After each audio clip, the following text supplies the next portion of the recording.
First of all, I would like to say merci. Thank you so much for your words about Slava Ukraini. Believe me, to hear it from Iranian prince, for us, it means a lot. It means a lot. And yes, let us... It's millions of Iranians believing that. Thank you. Thank you very much for this. You know, unfortunately today, when Ukrainians hear Iran, they think not about wonderful country, no, they don't think about great history. Unfortunately, our analogies are different. It's Iranian Shahed drones, which are killing Ukrainians. And in this city, in Odesa, for the first time, Iranian-made Shahed drones were used in October 2022. And it happened, it was just 500 meters from my home. And I woke up with my smaller boy, who just, from the huge explosions, and thousands of Odessa people too. From that time, these drones killed a lot of people. So when the operation of United States and Israel started 3 months ago, a lot of Ukrainians supported it because we saw the possibility to destroy this awful regime which is killing Iranian people and which is killing us. And really probably the most important ally of Russia. And we hoped that it will be ended soon. I don't know, 3 days or 3 weeks, but soon. But already 3 months passed. And we can't really understand where we are now. Because now this conflict with Iran is an operation and situation, or Hormuz is distracting the world from Ukraine. The oil prices are peaking and Russia benefits from it. We wanted Russia to lose an ally, but now Russia is receiving huge money from this and benefiting from what's going on. So where we are now and what should be done to finish the job and to get rid of this Ayatollah's regime? Well, first of all, thank you for this opportunity. I'm honored to be here and have the opportunity to speak to this distinguished audience. You know, it took a while for people around the world to make the distinction between the people of Iran and the regime ruling them. I'm saying this in an anecdote that I can share with you, that when the American hostages were taken in the embassy in Tehran, the mentality back in America was very hostile to Iranians. In fact, Iranians were so scared to identify themselves as Iranian, they used to say, well, I'm from Persia. The word Iran had a negative connotation. My own wife, when she was in middle school in America, was beaten up by some of her classmates just because she was an Iranian. So it took a long time before the world started to see that what this regime does is not representative of the Iranian people.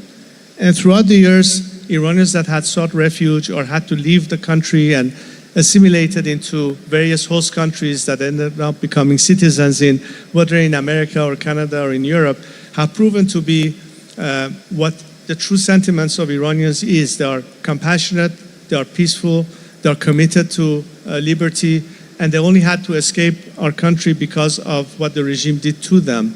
And when you fast forward from 1979 to 2026, this very January that I'm talking about, I think the world saw that Iranians, young Iranians predominantly, are ready to risk everything, including their lives, to fight for their liberty. And that's the distinction between a regime that suffocates them, that has taken them hostage from day one, and is still ruling them, and is a problem not just for us, but for the rest of the world. In that context, I think the destinies of the people of Iran and the people of Ukraine is one and the same. Our destinies are sealed. Your victory is our victory will be yours. Why? Because we are fighting the same common enemy. But that's exactly why the world needs to understand that there has to be a parallel approach that addresses the collective problem, so that Tehran cannot maneuver based on what the world does about the Russia-Ukrainian conflict, or vice versa, that Moscow is looking at what the world is doing vis-a-vis Tehran to decide how they can continue what they're doing here, as I explained earlier in my speech. And that's exactly why the alternative has to be clearly defined, that the regime in Iran has basically tried to buy time and prolong the problem. That has been their tactic from day one. And this is a trapping that we should not fall into. the more time goes by, the more we have the consequences of this non-resolution. So the real question is, do we truly believe that it is possible to attain a legitimate breakthrough by means of diplomacy with this kind of regime and move away and say, now we have established a stable peace that can last? I can tell you one thing. Regardless what is the outcome of these so-called negotiations, it will not be durable. Most importantly, for this key reason, that the remnants of this regime will never be acceptable or legitimate in the eye of the Iranian people. They may last for a few months, but then again, there will be a deadlock. And stability, as I explained in my speech, can only be provided when you have a truly democratic system that is accountable to its own citizenry, as opposed to a regime that kills its own citizens and cuts them off from the rest of the world.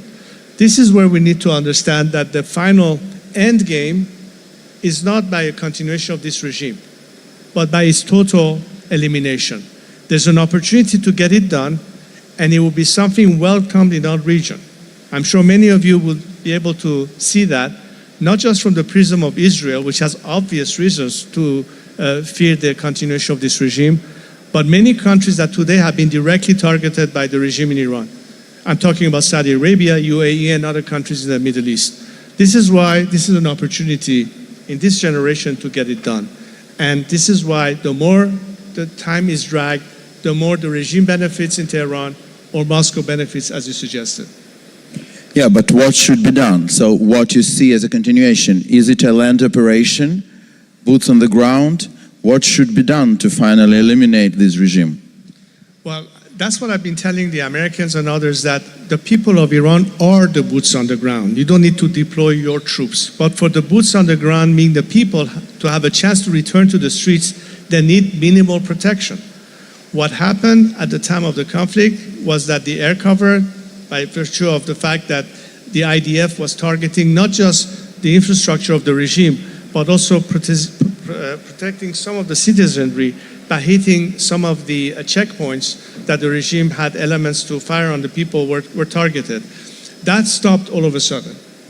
Then the internet blackout occurred, and the regime proceeded into killing thousands of Iranians, not to mention the fact that we have had a continuation of executions in Iran all this time. While there's been a so-called ceasefire, but the regime has never stopped its war against its own citizenry. From January to this day, we had over 680 executions. In the last 2 weeks, 50 people have been executed in Iran. I think part of the pressure that the Western world can bring is to demand one very important element that is missing in the so-called negotiation. The people of Iran are not represented at these negotiations. 40,000 Iranians have not died for the Strait of Hormuz or for a nuclear deal. This is where we have to align your policy by saying we have to continue pressure, we have to continue choking the regime for means to be able to finance and fund and pay its mercenaries, because it could also be a result of economic collapse by the regime that will put it to its end, not just only military external pressure.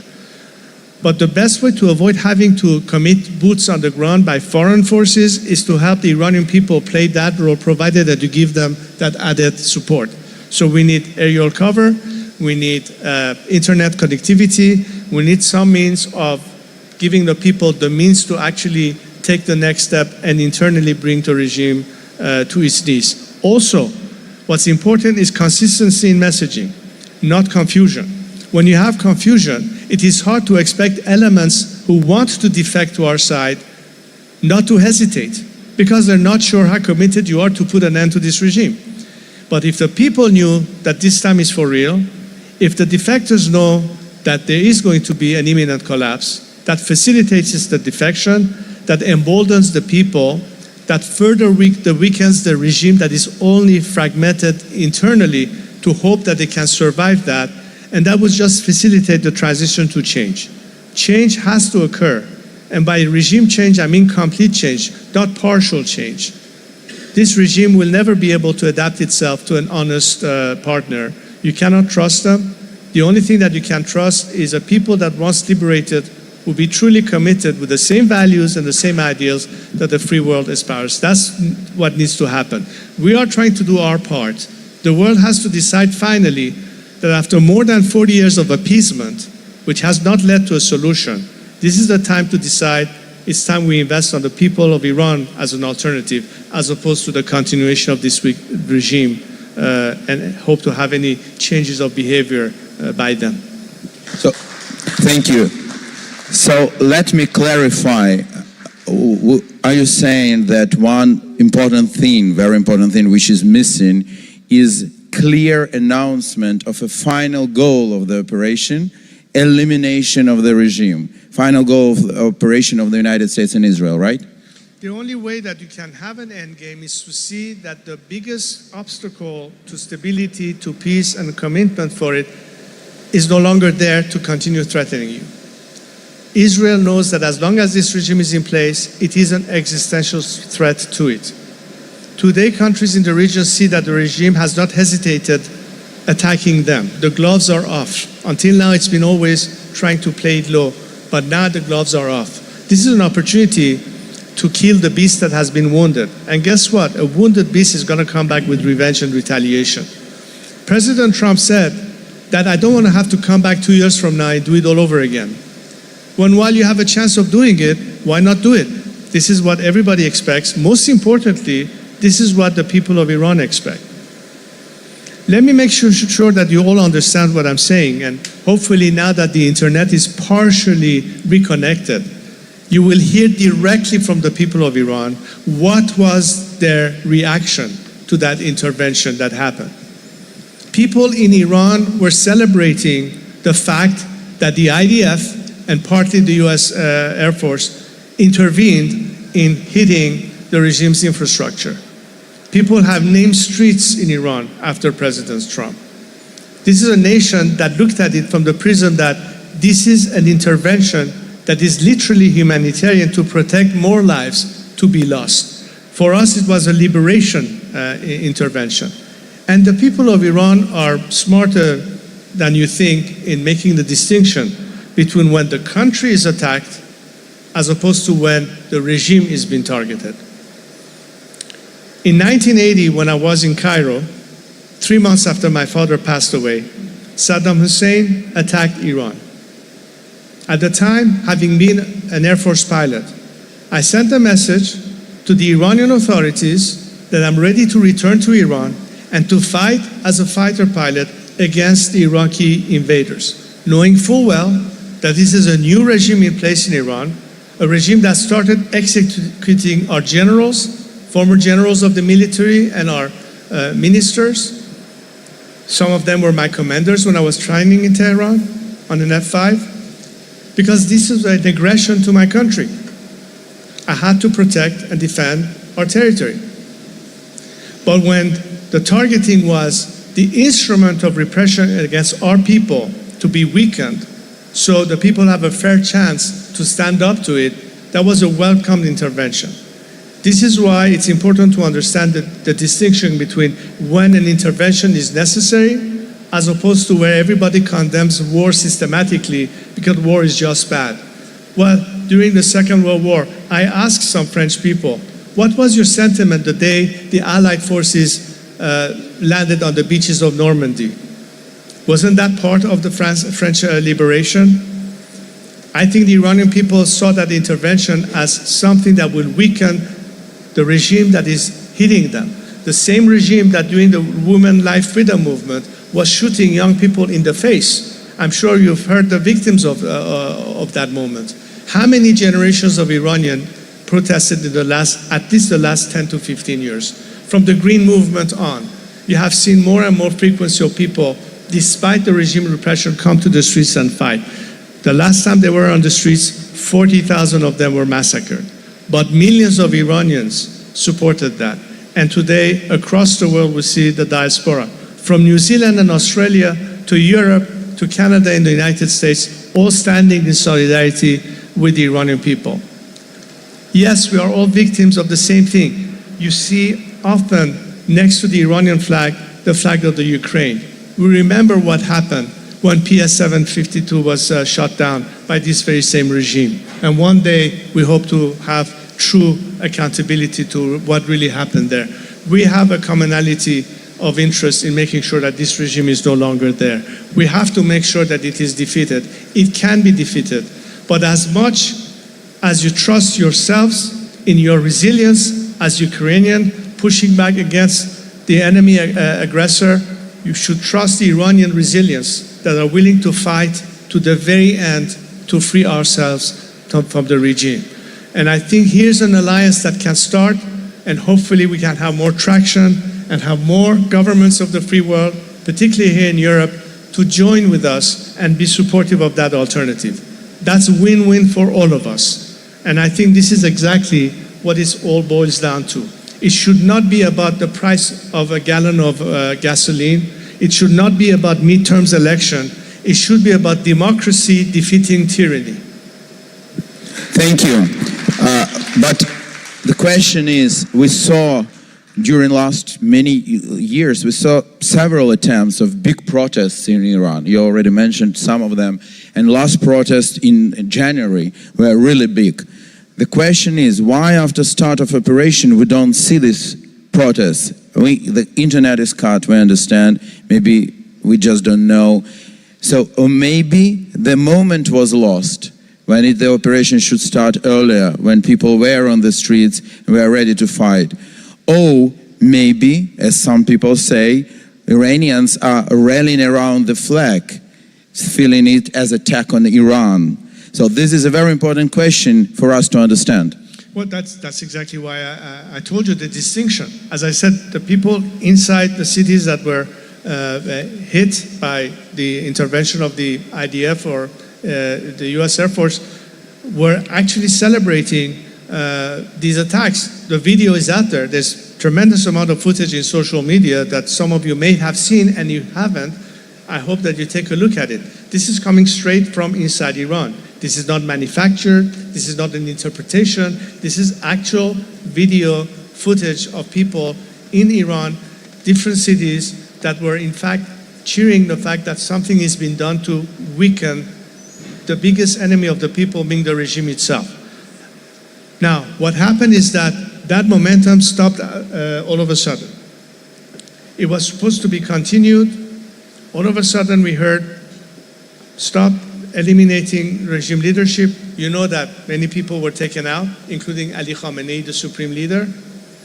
But all of a sudden, it was said that don't take someone like Ghalibaf out. We need him to be part of this diplomatic effort of resolving the problem. That conflict stopped out of nowhere, leading into this phase of so-called ceasefire for potential negotiations. The fact that the momentum stopped doesn't mean that people's resilience has stopped. The problem for us is not our resilience to continue the fight. It's the opportunity to safely come back to the streets. When January 8th and 9th happened, we had to adjust our tactics. We had to retreat back home. I told my fellow compatriots, the next time there's a call to action, it has to be done in an environment that is conducive to be able to at least minimal casualties possible in risking to come back to the streets. We cannot do this when there are mercenaries in Iran that the regime is bringing to shoot people. We cannot do it when there are still checkpoints where snipers are shooting civilians. This is an element of coverage that will enable the people to come back to the streets. So there is an external component to that. You cannot simply say, Iranian people, you're on your own, good luck, try to emerge. Look, maybe we might have to do that, but the cost of human losses is staggering if we have to do this all alone without any kind of external protection. That's what we're asking for. We're not asking for others to fight our fight. We'll still be the first one in the line of fire, but at least we won't be alone. At least it will give the people of Iran a fair chance to overcome. You embolden them as opposed to embolden the regime. Everything is a balance that tilts towards the people as an alternative, as opposed to tyrants that try to maintain themselves in power by using maximum brutality against their own citizenry. And we have seen examples of this many times in history. The tide changes the day the world finally puts complete pressure on the system and forces it ultimately to surrender, and in this case perhaps collapse. Because this is not the regime of South Africa that begins negotiating with Nelson Mandela and puts an end to apartheid. I hope we could do it that way. But with this regime that kills 40,000 people in less than two days, I don't think you can reason with them. The only way is to take them out. And when the Iranian people who are defenseless, who are without arms, have to face that level of brutality, how do you change the equation? The only way you can change the equation is to give them equal footing. And the only way is to give them a chance to overcome the regime by severely hitting the regime when it hurts their ability to conduct war against their own citizenry. It is truly a war, but it's not so much a foreign war as it's a war of a regime against its own people. That's what needs to be understood. So therefore, people are not rallying the flag because they think this regime is there to protect the nation against a foreign aggressor. This is a regime that is prepared to bring in foreign mercenaries to kill their own citizens. I think it's very obvious to the people of Iran. What I hope is for the outside world to recognize the difference and the fact that Iranians know that this difference exists there, that they welcome this intervention because it paves the way for them to have less of a cost and human life to be lost as a price for success and victory. We are still willing to pay the price. All you can do by intervening is reduce our human losses in our fight for liberty. That's really what is the question, not whether this is a legitimate fight. And as I said, if the Iranian people have been messaging by any means possible to the outside world, why don't you stand with us and help us defeat this domestic enemy? That's the fight we are fighting. And every time they've been thrown under the bus. They had reason to believe that maybe this time there's an opportunity. I still think there's an opportunity. I still think there's a momentum that can be continued. The last thing that would be an obstacle is to believe that this time the regime is going to change its behavior and finally be reasonable enough to come to the table. And let's even assume that's the posture that the current weakened regime will take. As I said earlier, it won't be lasting. It might survive for a while, but it will never be legitimate. The people of Iran has sacrificed too many lives to settle for the remnant of this regime. This is not Venezuela in a post-Maduro period. The Iranian people want a clean break from this regime. That's what we need to have, a total liberation, if you want to have a legitimate democratic alternative to the current theocracy ruling Iran. Thank you. There is so many parallels and analogies because what Ukraine was suffering from, this indecisiveness of our allies. When the Russian aggression started and our allies supported us a lot, and we are very thankful to the United States, to European countries, Great Britain, other allies of Ukraine. But the problem was that there was no clear goal that Ukraine should win, because it was like Ukraine should overcome, Ukraine should survive, somebody were telling Ukraine should win, but we're afraid of Russia to lose. And this indecisiveness and ambiguity harmed us, and that's why we are now where we are. So when I hear you, I hear so much in common. But taking from this point and coming closer to our Black Sea region and then to Ukraine. First, I would like to ask you about Georgia. And recently, there was an editorial in Washington Post which said that Georgia, previously known as a reliable Western ally of all places, was slipping into Iranian regime's orbit. A recent report from the Hudson Institute, by the way, one of our partners of this forum, said Iran was able to build a huge network of IRGC front organizations in Georgia. Why do you think Iran would be interested in invest so much in Georgia, in Black Sea area? What is their purpose? Well, obviously, when you try to export an ideology, which is exactly what this regime from day one had in mind, not for the interest of the people of Iran, but to basically export this ideology beyond our borders, they will stop at nothing. If they could do it in Europe, tomorrow they do it in the Western Hemisphere. This is why the hand of the IRGC has been extended all the way to the Western Hemisphere. As much as we are concerned about the Moscow-Tehran axis, what about the Tehran-Caracas-Havana axis, which is part of how far the regime was willing to stretch? In the last few months, I've been traveling in Europe, visiting various countries and meeting with various parliament leaders and government officials. And if you look at the pattern of behavior, what the regime has done in now threatening the domestic security of these countries, targeting citizens of different countries, whether German or Swedish or others, by extending through their networks, by radicalizing the population there, either out of anti-Semitic sentiments or basically anti-Western positions, the regime will stop at nothing. And that's exactly part of their tactics to the staying power of dissuading the world that they have a chance to see through and gain some time. And meanwhile, they have been doing all of that. This is a very different story than, let's say, North Korea, which is a pariah state, and every now and then does some saber rattling and fires a few test rockets. But I don't think it's in a country that is trying to export a communist ideology anymore.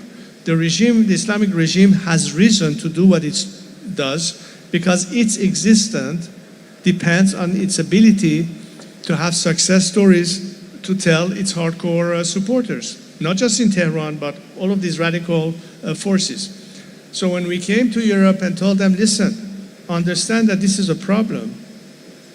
I remember a conversation I had years ago with a member of the House of Lords in Britain. We were traveling in Switzerland. This is 1981, a year after the Iran-Iraq war. And I told him, Your Lordship, the way that Europe looks at the Middle East, you think that it's a region far away from your borders, a bunch of Muslims are hitting on each other's head, it's not really going to affect you. But it's going to end up in your own backyard one of these days. Look at Paris today. Look at London today. They're trying to impose Sharia law, not in Damascus or Tehran, but on the streets of Belgium, on the streets of Paris, on the streets of London. How far are you going to allow this radicalism to continue to exist? It's a direct threat to the stability and the demographics of Europe. And the minute you talk about Islamic radicalism, they said, oh, you are Islamophobic. Let's not talk about that. Well, look at the consequence. They've been given the chance to do that. Why?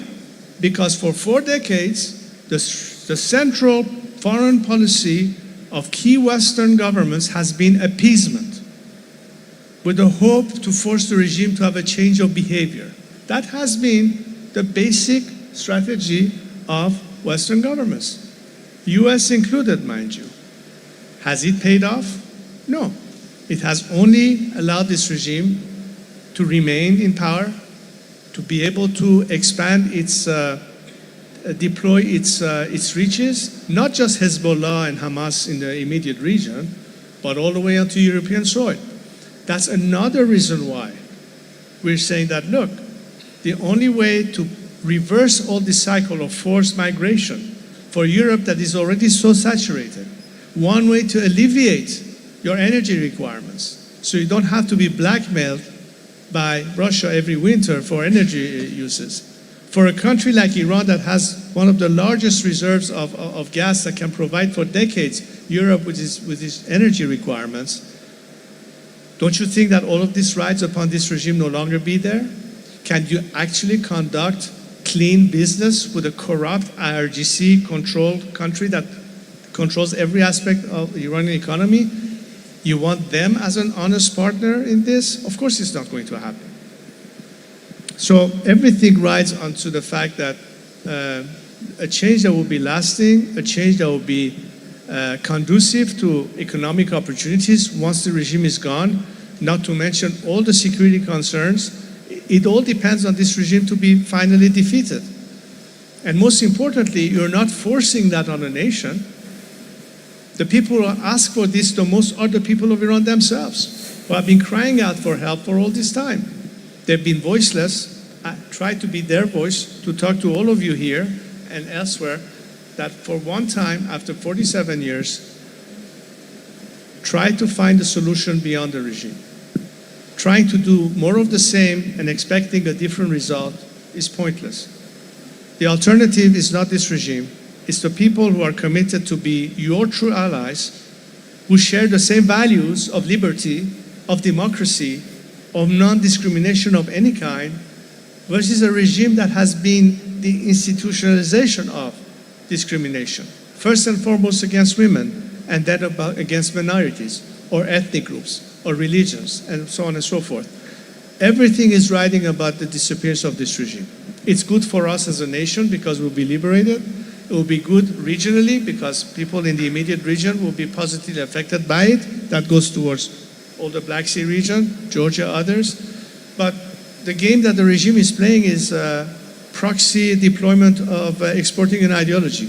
What we're trying to do is to guarantee stability, peace, and opportunities in the future by means of liberating Iran, and that's exactly what's a choice to be made. Either you believe that we can continue with this regime still existing, or this is truly an opportunity to change the world for the better.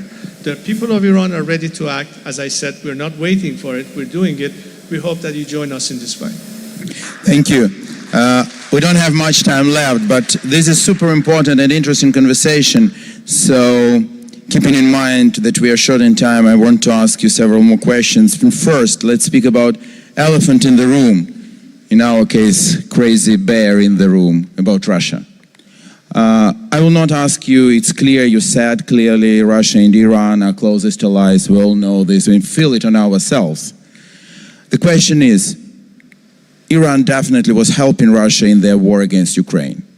Is Russia now helping Iranian regime to survive during this operation? Is Russia providing military intelligence to Iran? Is Russia providing weaponry, all these surveillance systems? Are there Russian intelligence, agents of Russian intelligence active in Iran right now? Well, way before the conflict with the Ukraine, the relationship between Moscow and Tehran, particularly with the military apparatus, has been long-standing. It started decades ago. So there's nothing new to that. The question really is controlling Damascus, and of course Bashar Assad is no longer there, so it was a sort of loss for Moscow. So right now they're hedging a lot of their bets on Iran, but I think that the momentum is beginning to shift a little bit in the long term. As I said, I think Moscow is waiting to see what the world is willing to do vis-a-vis the regime in Iran. They know that it will play very much against their interests if Iran is liberated. Likewise, as much as what's happening in the theater of the Ukrainian conflict affects us as well, because those two axes feed on each other's victories, meaning our collective defeats. That's really what's standing. So that's why I think that the policy should be not just to think of Iran alone and separate this from the Ukraine and what you have to face as Ukrainian, but to understand that both of these simultaneously work together. Whatever works for you works for us, and I think it's vice versa. This is the only way to put an end to that axis that is benefiting from this lack of cohesion or coordination, if I could call it that. It is a separate conflict, as I said in my speech, but at the end it's the same war we are fighting. We have the same common enemy, and that's why we need to overcome. And that's exactly what I think. And this is a discussion I had the privilege of meeting twice President Zelensky, and we talked about all this and how it affects us and why the world has been slow in responding and reacting, sometimes reacting when it's too late. But it's never too late. This is a moment that we can finally seal the deal. Again, the spirit of this conference is the end game. The end game starts with the end of the Islamic regime in Tehran. That's a huge, huge game changer for the whole world. And you have every opportunity to get it done right now, because most of the countries directly concerned, even if some of them are not yet publicly stating it, but in the last few weeks they have many more reason to be quite more aggressive about stating it, see that as the final solution. I believe the Saudis see that, the Arab Emirates see that, other countries in the region see that. And what's frustrating is that while the momentum was going on, all of a sudden it stopped. And there's a big concern about not being clear on the intentions. We need to reverse that. There has to be a clarity of purpose. There has to be an understanding that this is the ultimate solution. I think it's important for President Trump not to think that he's alone in that. I think Europe has to overcome this anti-Trump mentality and think more in terms of what's really good for them at the end of the day, for your own sake, not for the sake of the Americans or the Israelis, but all of us collectively knowing that we have a common problem. And to transcend party politics and look at this as a multi-partisan approach, as a matter of national interest. Whether you are German political parties or Ukrainian political parties or French political parties or British political parties, it should be beyond this or that party. It should be about the national interest and the collective interest of the EU. And I think that we as Iranians, once freed, will show you that we are reliable partners that are committed to peace and friendly relationship with our neighbors. We have no quarrels with Israel. In fact, we welcome our Israeli friends to help us with many challenges that Iran faces. When I traveled to Israel 2 years ago, it was to also discuss their help in terms of their expertise in water management, because Iran faces a very serious water crisis, I must tell you. And these are the reasons why, unlike this regime that wants to wipe Israel off the map of the world, we see them as genuine strategic partners. We want to work with our Arab neighbors. Iran proved before the revolution the kind of relationship it had with the whole world, particularly with the West. And I think once liberated, Iran will prove yet again that this is the kind of people who will be on the same wavelength with the same principles. And we only hope that once liberated, we can bring every freedom that we enjoyed in the Western world that has been denied to us back home in Iran. That's why we need the solidarity and the support of Western democracies more than anything else at this time. Thank you. And now coming to what Ukraine, our position here, it's clear we want this regime to fail. We want to see free Iran because it's a question of secure Ukraine. We feel it very well, unfortunately. I sponsored to Ukrainian parliament the bill about severance of diplomatic relationships with the Islamic Republic of Iran.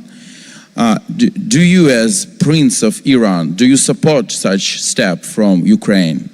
I think every step that demonstrates that, based on the comportment of this regime in terms of its behavior against its own citizens to begin with. Of course, there are threats to the rest of the world. Of course, there's belligerence. Of course, there's hostility. But most importantly, the behavior against their own citizens. Can they ever be considered legitimate anymore? They're certainly not in the eye of the Iranian people. So any move that demonstrates that you take this seriously, that you can no longer tolerate nor accept this kind of comportment, that you cannot accept that this regime in obscurity continues its massacre of the Iranian people, executions, political prisoners, what have you. This is the time to certainly demonstrate beyond just condemnation and beyond just rhetoric, but by action, that you are serious this time. This is something that needs to embolden our fellow Iranians back home, all actors in civil society, all our people who are now in prison as political prisoners. The end of apartheid by means of external pressure, by forcing this regime to acquiesce the fact that their days are over. Any deal with this regime, any continuation of diplomatic recognition is only used by the regime to claim legitimacy when they have totally lost it at home. You tried it for 47 years and counting, but you do have a better alternative. And I think it starts by no longer recognizing this regime as being the legitimate representative of the Iranian people. It's by expelling their diplomats. It's by shutting down their embassies or all the networks through which they channel funds to radicalize citizens against your own population in your own respective countries. That's the very least that could be done. And I would definitely welcome that. And I think millions of Iranians will respond very favorably to such an initiative. Thank you. Thank you very much. You already mentioned awful tragedy which happened in the sky of Tehran. It's about flight PS 752, January 8, 2020. Just a short question. After Iran will be liberated and you will be a leader or in leadership of Iran, in this case, can we count on transparent investigation and payment of compensations to all those who suffered from what had happened when this flight was shut down? I mean, there has to be justice for the victims. I met with many of the families of the crash, and I mean, it was not a crash; it was an actual targeting by deliberate targeting. Of course, I mean, unfortunately, that's something that is tagged as on the responsibility, and justice has to be served. Again, part of our transitional justice plan, as I mentioned in IPP, addresses many issues in terms of what's happening.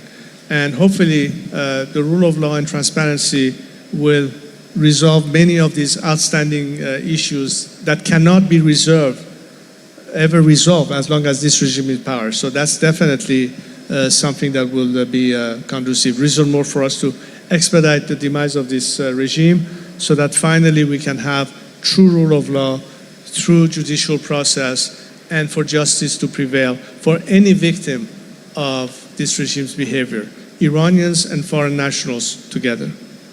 Thank you very much. And I want to ask you to make a short address to Ukrainian people, to those who are listening to us now, who will listen after. Just give an address to Ukrainians who are listening to you now. What I can tell our friends here in the Ukraine is that we as Iranians appreciate many of your fellow compatriots living abroad, standing together with us during demonstrations of the diaspora in support of our fellow citizens at home. We have seen so many countless Ukrainian flags flying right next to ours. And that means a lot. When I was recently in Germany, participating in the last security conference, I went to the main square where over 250,000 Iranians had gathered in demonstration that day, and there were so many Ukrainian flags flying there. It was about Iran, but yet the flag of Ukraine was there, which shows one thing. It shows a solidarity, but also a sympathy that you have shown to Iranians, not only arguing for Ukraine, but understanding the commonality of interest. And you've seen many Iranians participating in demonstrations of your fellow Ukrainians in different countries. That's very important, that sort of people-to-people relationship, because that's really what lasts at the end of the day. Regimes change, governments come and go. What's eternal are people. And that bond, I can't put any value to it. So thank you all for standing with us. Merci, thank you very much. Your Highness, that's your first time in Odesa. That's correct. Your first time in Odesa and your first time in independent Ukraine. As I know, you told me that you've been in Kiev many years ago when it was still part of Soviet Union. 1976. Yes, many years before I was even born. But I would tell you that we all want this to be not the last year visit here. So first of all, as a chairman of Black Sea Security Forum, I want to invite you next year for our next edition. We will have a special panel about Middle East and Iran. I hope that you will come to us from Free Tehran. I hope very much. And I hope you will come to peaceful Odesa when the war will be over. But in any case, we want to continue this conversation. We want to continue this bond. We want to continue to work together. Because, you know, we are Tehran, Odessa, Kiev. You know, we're different from Las Vegas. You know why? Because what's going on in Odessa, in Kiev, and in Tehran never stays just in Odessa, Kiev, or Tehran. The whole world feels what's going on in our city. And we need to do in our cities, in our countries, and we need to do everything we can to make not only our countries but the whole world better. Well, hopefully we'll have a sister city in Iran for Odessa. That would be amazing. Thank you very much. Ladies and gentlemen, His Royal Highness, Prince of Iran, Reza Pahlavi. Thank you so much. Thank you so much.